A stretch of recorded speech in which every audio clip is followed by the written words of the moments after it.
Друзья, всем привет! Наверняка многие из вас уже видели в интернете конструкции кластеров на базе мини-компьютеров типа Raspberry Pi. То есть объединение нескольких таких узлов в сеть для выполнения одной общей задачи распределенно. В простейшем случае это просто распределение и выполнение на нескольких узлах входящих запросов, либо какие-то распределенные вычисления. К эффективности подобных конфигураций, конечно, есть вопросы в каждом конкретном случае, но что несомненно, так это то, что такие конструкции выглядят интересно и круто. И сегодня мы с вами в этом ролике будем собирать очередную такую конструкцию на базе 4 мини-компьютеров. Все в законченном красивом корпусе. Поехали. На экране вы видите все те компоненты, которые нам понадобятся для сборки кластера. И давайте сейчас по каждому из них вкратце пробежимся. В качестве мини-компьютеров я буду использовать Nano Pi Neo 2 от компании Friendly ARM. Вот так она выглядит. Почему не Raspberry Pi, я думаю, и так понятно. У Raspberry Pi 100 мегабитный Ethernet, кроме того, он реализован как USB сетевая карта. В общем, не очень хорошее решение. Начал смотреть другие альтернативы и наткнулся на платы вот такого небольшого формата. Здесь плата всего 40 на 40 миллиметров. Очень компактная. Как правило, у таких плат нет видеоинтерфейсов, но здесь они не нужны в кластере.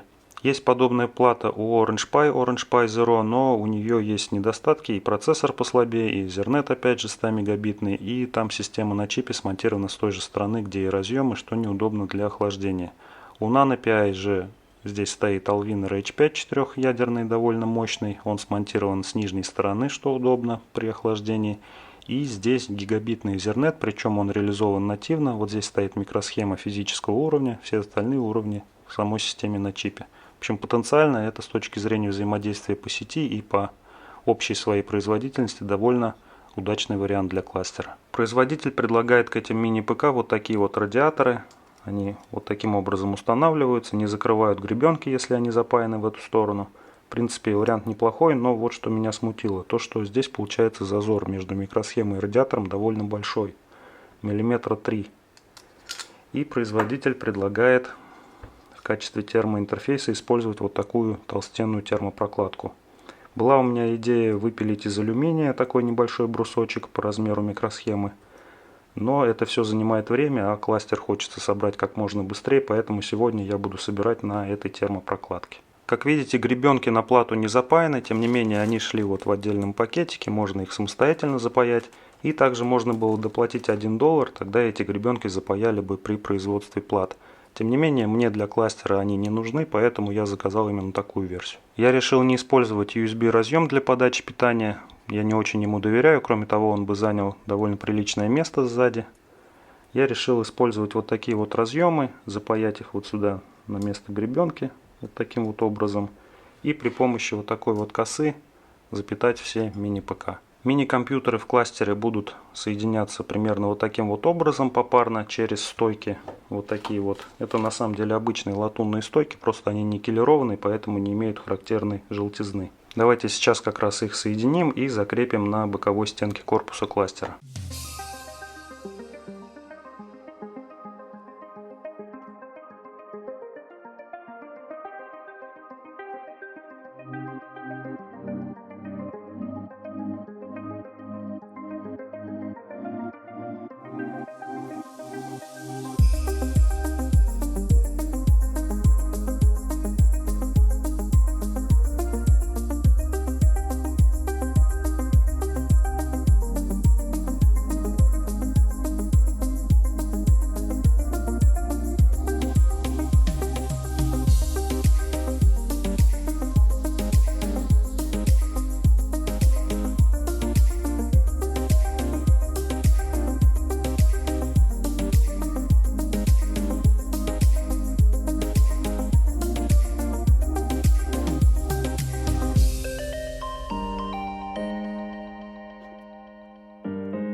Потребление одного мини-компьютера в простое примерно 220 мА. Во время работы четырехпоточного стресс-теста температура процессора доросла до 59 градусов, а потребление увеличилось до примерно 510 мА.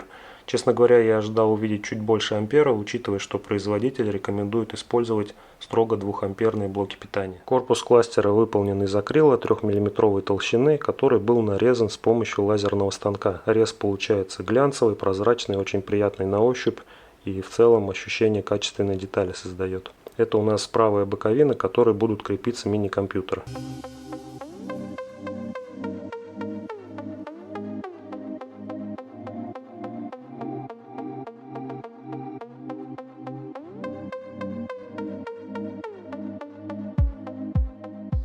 Следующий компонент кластера – это 5-портовый коммутатор. Совершенно обычный, неуправляемый, D-Link. К нему у меня было всего лишь два требования. Это 5 гигабитных портов и питание от 5-вольтового источника питания. Вот он в комплекте. Идет вот такой источник питания, 5 вольт 1 ампер. Это позволит нам все внутренние компоненты кластера запитать от его внутреннего источника питания. Сейчас нужно разобрать его, достать плату и прикрепить также к стенке корпуса кластера.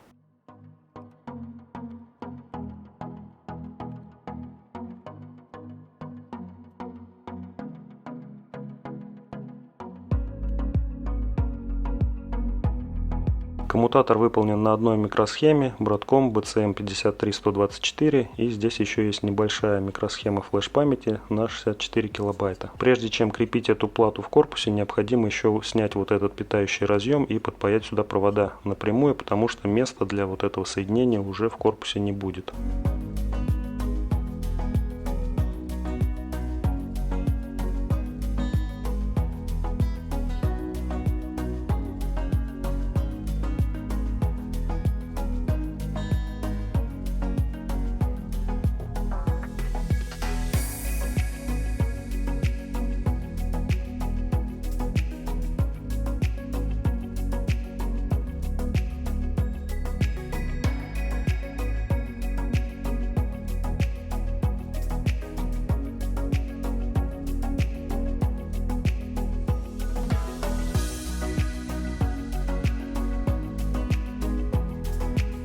Сетевой коммутатор будет крепиться к левой боковой стенке корпуса. Вот так она выглядит. Местами я старался вот такие шестигранные отверстия вентиляционные делать. Это для коммутатора, это для источника питания. Скоро до него дойдем. И еще я хочу все-таки на микросхему коммутатора наклеить радиатор небольшой.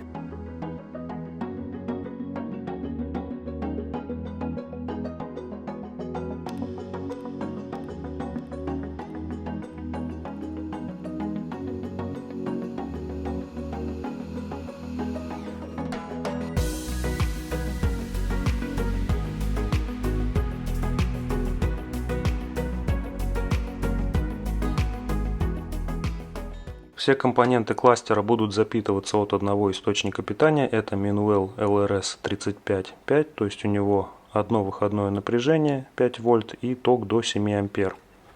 У него есть на нижней стенке два крепежных отверстия, с помощью которых мы его прикрепим к нижней части корпуса. То есть он самый тяжелый элемент будет в самом низу корпуса кластера.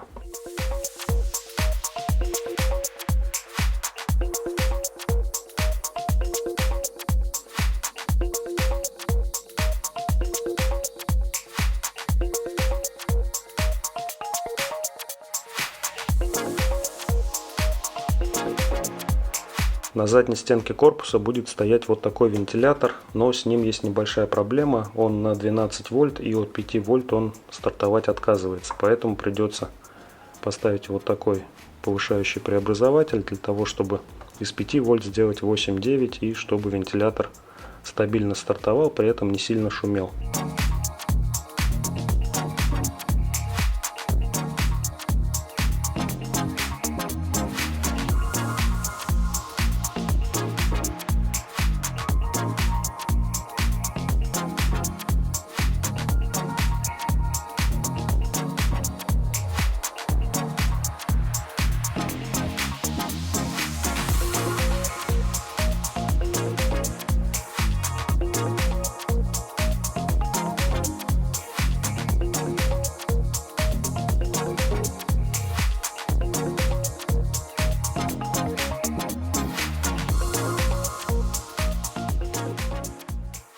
Итак, друзья, осталось собрать все воедино. Вот это, кстати, передняя стенка, вот это верхняя. И давайте я вам расскажу, каким образом стенки корпуса будут соединяться между собой.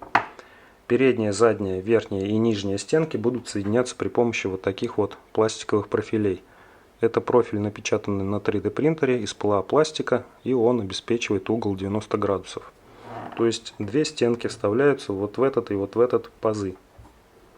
Например, передняя стенка вставляется в один паз достаточно туго, и верхняя стенка вставляется во второй паз. Получается угол корпуса. Но получившаяся конструкция, если соединить 4 стенки, все равно остается хлипкой и подвижной.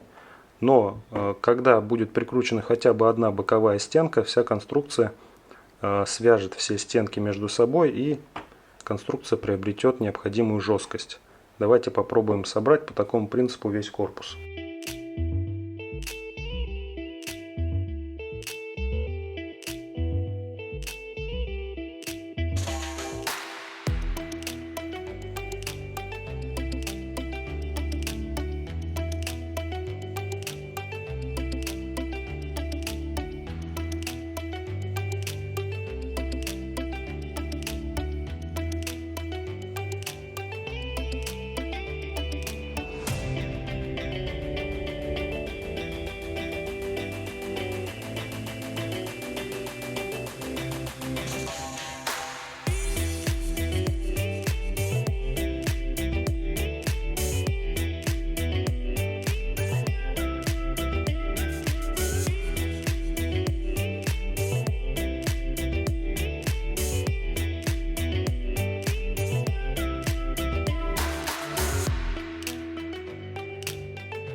К нижней стенке корпуса я буду приклеивать вот такие вот ножки. Это на самом деле обычные мебельные демпферы.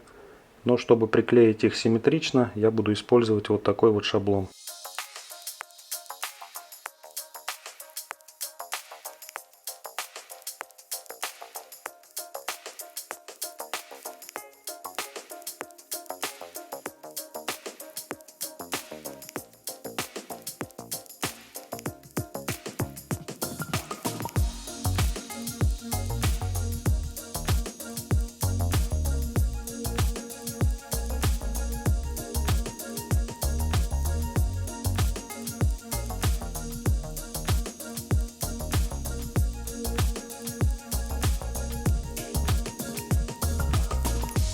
Осталось изготовить патчкорды.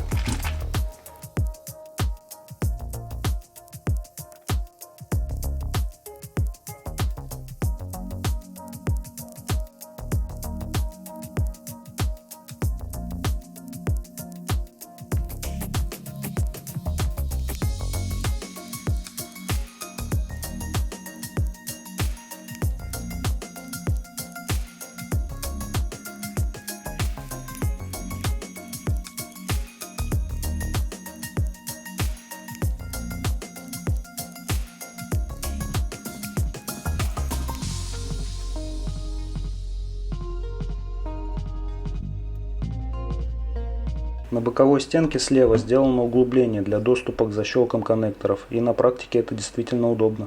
Зеленая индикация на коммутаторе означает гигабитное подключение. Судя по всему, акрил задерживает инфракрасное излучение, поэтому оценить нагрев внутренних компонентов не получится. Зато отлично видно, как выходит теплый воздух слева, сбоку и спереди. С правой стороны корпуса термограмма выглядит следующим образом. А это вид спереди. Во время стресс-тестирования теперь процессоры нагреваются до 45-46 градусов по их встроенному термодатчику. Да, это еще не весь кластер, это всего лишь его аппаратная часть, то есть по сути 4 мини-компьютера, объединенных в общую сеть. Про программную часть мы поговорим отдельно в отдельном видео, но надеюсь, что сегодняшний конструктив вам понравился так же, как и мне. Кстати, пользуясь случаем, хочу поблагодарить OpenGeek Garage город Уфа, в особенности Дмитрия и Алексея, за предоставленную возможность поработать на лазерном станке и на 3D принтере. OpenGeek Garage по сути это hackerspace, который в скором времени откроется. Пока у меня нет информации об условиях работы в нем, но как только она появится, я об этом расскажу в будущих роликах. А также покажу, каким оборудованием они располагают. На этом на сегодня у меня все. Как всегда, всем желаю удачи и успехов. Всем пока.